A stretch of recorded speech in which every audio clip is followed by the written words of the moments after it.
Grade 11s, there we go, sorry. Grade 11s, we're going to do some three-dimensional trig problems for 2 days. So I'm going to do just a couple problems with you, and unfortunately, I'm so sorry you won't have a video for tomorrow night.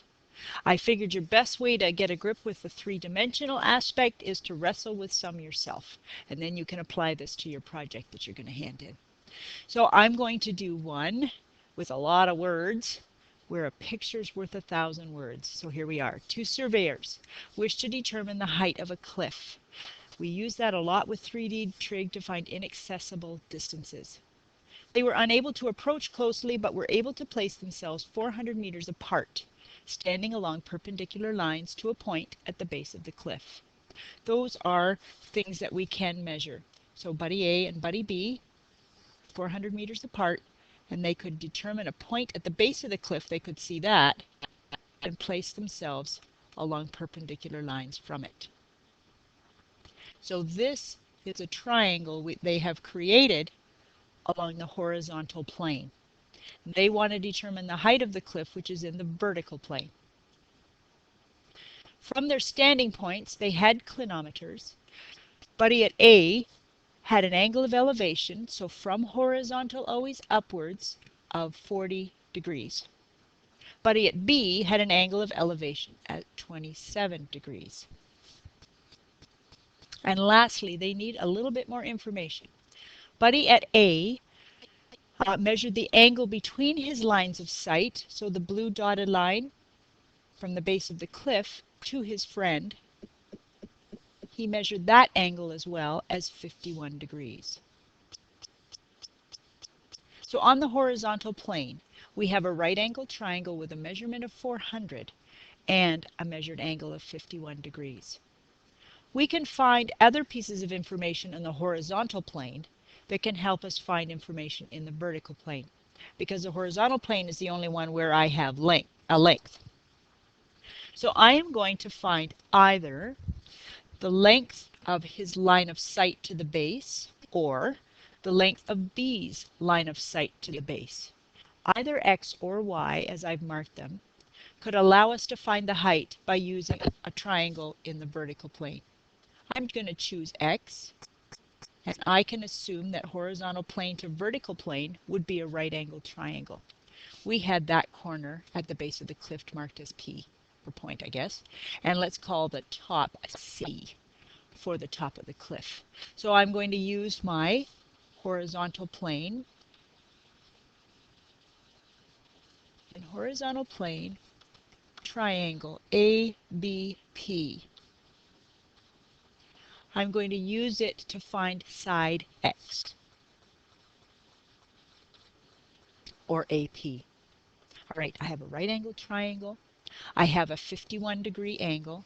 So always with right angle triangles, I would mark opposite, adjacent, and hypotenuse. So this would be the hypotenuse side in my horizontal plane. That is opposite, X is adjacent. I want to find X, so I'm going to use the cosine of 51 degrees equals adjacent over hypotenuse, X over 400. So my length of X is 400 cos 51. X is approximately 251.7. So I'm going to use that on a vertical triangle. So in the vertical plane,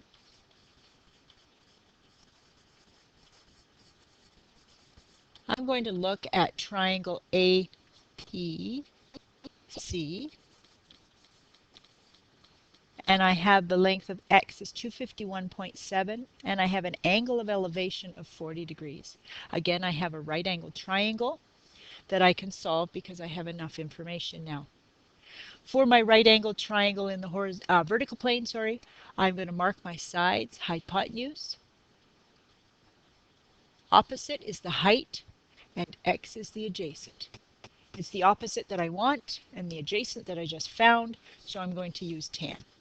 Tan of 40 degrees equals opposite over adjacent would be the height over the 251.7. So I have approximated. Height is 251.7 times tan 40 My height is approximately 11.22, about 211.2 meters. In this particular example, both my horizontal plane and my vertical plane triangles that I used were right angle. That isn't always the case, but the theory is the same. Let's look at another one that's a little crazy. A helicopter has an altitude of 500 meters and sees two cars below. From the helicopter's position, car A has a bearing of 230 and car B a bearing of 120. And the angles of depression to the cars are 38 degrees and 55 degrees respectively. Bearing. Okay. First of all, we've got to talk about bearing. A bearing is an angle, always from north, going clockwise. So, setting up my little compass here, I've got north, east, west, and south. We can give direction, something like north 40 degrees east, which is where you would start north and turn 40 degrees towards the east. That's a way to give a direction. Another way of giving a direction is by giving a bearing. A bearing is always from north, where we go clockwise. Pilots and boat navigators and so on use bearings strictly. So looking at that same angle, that would be a bearing of 40 degrees. From the problem, we have car A has a bearing of 230 and car B has a bearing of 120. Those are measurements on the ground. So we have north,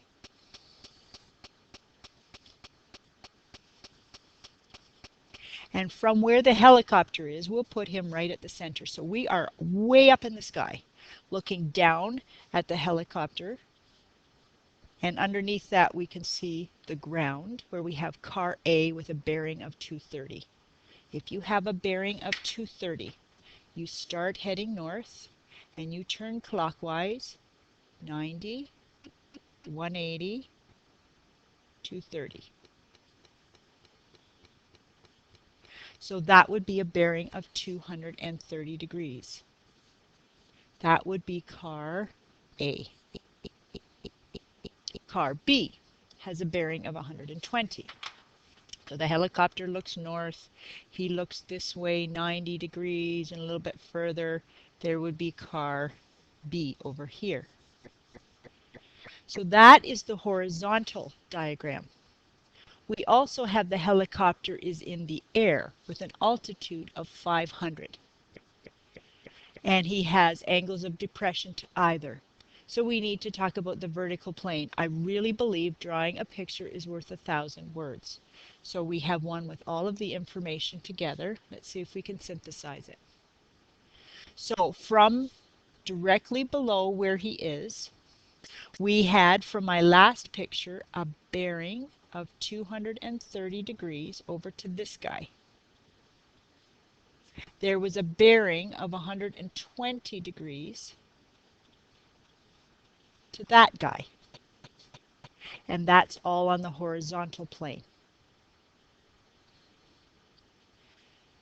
I put my horizontal plane in green. Notice it's just impossible to get everything to look really 3D.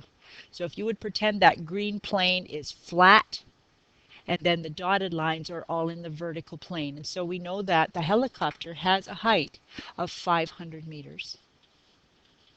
And we were told that his angles of depression to each car were, okay, so the first one, and the angles of depression to the cars are 38 and 55 respectively. 38 to the first one, so horizontally, and then downwards in a sad sort of a way. And then trying to look three-dimensional, so this will be horizontally even though I'm messed up compared to the other side. This would be an angle of depression of 55. Can you see the 3D? All right, we are asked to find the distance between the two cars. Let's call that distance x. So I've got all my measurements on here. I need to use some measurements in the vertical plane because I have a length in that one, the 500 meters, to help me find lengths in the horizontal plane so I can find the distance between the two cars. So let's look at the vertical plane first. Let's put some numbers on, or letters on. So I've called the two cars A and B. The helicopter kind of makes sense to be called an H. And let's call the little corner guy, let's call him C for corner. So I'm going to look at my triangle. I'm going to look at triangle ACH. The vertical triangle kind of left. And I have a 500 meter distance. It's a right angle triangle because we're talking about vertical to horizontal. And I have an angle, though not technically in the triangle at the moment. And I want to use it to find, we'll call it little h, even though it's not a height, but it's across from helicopter. So I want to find h because h is also in the horizontal plane. So I could use that in a moment. So in triangle ACH, I have 500 height, and I have an angle of depression, which is up here, of 38 degrees. That means that the angle of elevation at little car A is also 38 degrees. And you can see the Z pattern there. So if I want to find little side H, which is right there, C, A, big H, I can use right angle trig. So I have opposite, and I want adjacent, so I'm going to use tan. Notice we use tan a lot in real life problems. Tan of 38 degrees equals opposite over adjacent, which is 500 over h. When I have my variable in the bottom, I'm going to multiply both sides by h, and then I'm going to divide by tan 38. When we have the variable in the bottom, we always do a division. There. Let's get the approximate value for little h. It's about 639.97 meters. So that can go in our diagram. 639.97. Okay, that 639.97 is also in the horizontal plane, so we'll be able to use that in a bit to help solve for x. Let's look at the other vertical triangle, which is HB and C. So the vertical triangle that's kind of to the right. We want to use it to solve for, let's call this, we're running out of letters of the alphabet. We'll call this little side here y. Let's solve for y. I'm going to redraw my triangle. So the vertical triangle HBC is also a right angle triangle because we're talking horizontal to vertical. The height between the helicopter and that corner is 500. Y is what I want to find, and the angle of depression to car B was 55 degrees. Again, we see a Z pattern. The angle of elevation at B is also 55 degrees. So I'm going to use tan again. Tan of 55 degrees is opposite over adjacent, 500 over y.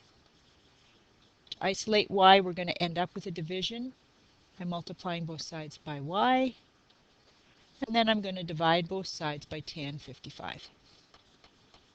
And I do all that before I touch a calculator. Y is approximate 350.1. So I'm going to put that on my diagram.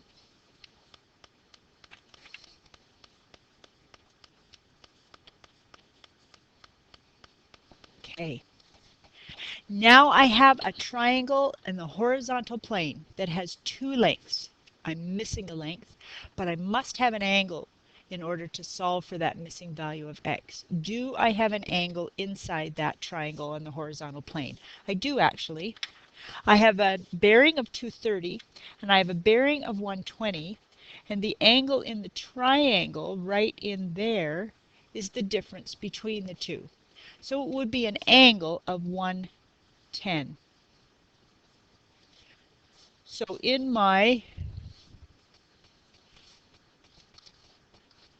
the horizontal plane, I have triangle ABC. And I'm going to redraw it as well. This is in the horizontal plane where I have car A, car B. The angle between them at C is 110. I want X, and I actually have the two sides that I got from the vertical. 639.97 and 350.1.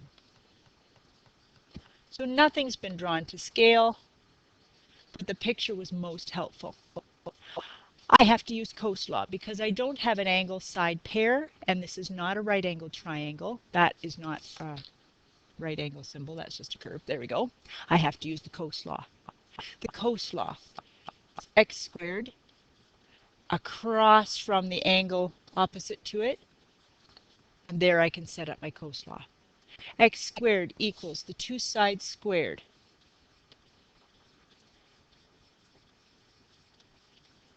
Take away 2 times each one of those sides.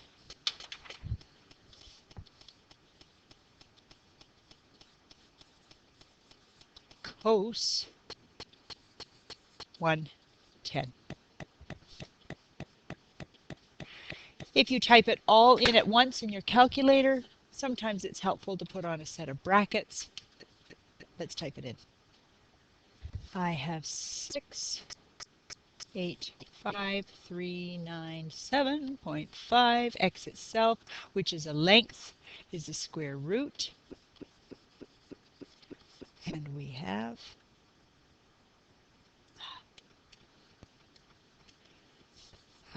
approximately 827.9. So the two cars are 827.9 meters apart.